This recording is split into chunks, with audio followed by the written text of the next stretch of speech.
All right. Try and stab these bitches. There's a certain feeling of people being a bit more empowered, or at least seeking that empowerment. Let's go! It's okay to run and keep yourself safe, but it's also okay to actually take some sort of action and do something. In the wake of the London Bridge terror attack, more Londoners than ever are taking measures to protect themselves. I've spoken to people who are carrying bandages around the street and even wearing stab-proof vests to protect themselves. Some are even enlisting in self-defense classes where they're learning how to take down terrorists. Any injuries or illnesses or anything I need to know about, feel free. I've been teaching self-defense for like 12 years now, and I've been involved in the martial arts since I was 7 years old. And lately there's been more focus on knife defense because of increase in knife crime and also terrorist knife incidents. So what we're looking to do is affect this person systematically, not just their knife hand. If you start delivering blows to my head, bang, bang, bang, bang, bang, that's going to distract me quite a lot from this. It just becomes really difficult for me to stab you when you start hitting me in the head. The most effective thing to do isn't always the most intuitive thing to do. You want to take them out systematically as opposed to just take control of the knife. Now we're going to do it with a bit of hate. We're going to do it with a kind of forward drive so that as I do these strikes, I'm going to drive forward. What we want to do is aim for rendering them incapacitated, and the best way to do that is to be using ballistic strikes towards their head. And stop! This is actually more as an experience for the helmet wearer, so you get to appreciate just how effective the method is. Definitely feel like I've come away with a bit more knowledge and stuff that I hope I would never have to use, but I feel fundamentally prepared for if I have to. What's really concerning is people are talking about knife crime openly like it's an everyday situation. My boyfriend was travelling on the overground between Seven Sisters and Edmonton Green. There were 4 boys sat there wearing balaclavas and gloves and just saying that they're going to stab someone and kill them. And on another occasion, there was another guy threatening, saying, I don't care, I'm going to go to prison. If it means I have to kill them, then I will, I'll do it. Most of you were receiving, honestly, about that, yeah? So imagine that's going to be quite a different experience. They basically become detached from their sense of the knife.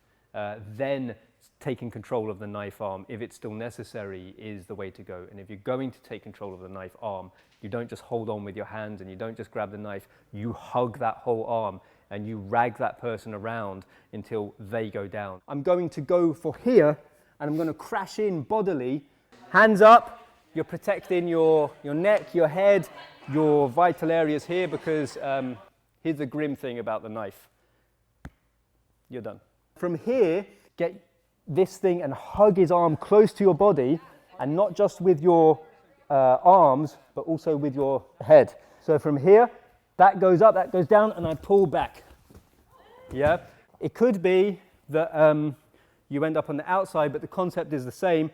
I lean down and I move back, pop, pop, pop, pop. Oh. Yeah? Oh, that's horrible. Yeah, that's not nice. Yeah, one of my family member, cousin, was killed. Killed. Knife crime. He was self-employed, had his own business, and some attackers came to rob the business, and he put up a fight, and he was killed. Something that is really readily available and actually works is a chair. This is kind of perfect because it's light and it has these prongs. I'm going to take this, aim it for his ugly face and drive him back and keep going. And I'm going to keep going. We want them to feel as uncomfortable and on the back foot and as out of their depth as possible. What you're really looking to achieve is a situation where this person has gone from, haha, I'm going to do all this damage, to, what have I done? Yeah, oops. So if you're in a group of people taking out this attacker, as a general rule, do the thing that the other people aren't doing. And what most people aren't doing is trying to take them out systematically. So we saw that with the London Bridge attack.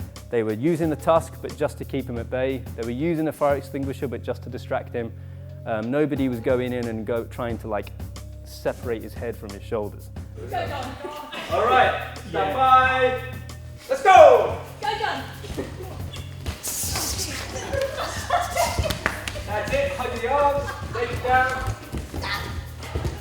And stop. Good. Nice, good stuff, man. Even in the situation here, you saw like when everyone comes together and their mindset's in a certain place, we can tackle anything. We can bring down the bad guy, or So I think it's good for people to kind of come together and have these kind of experiences and learn.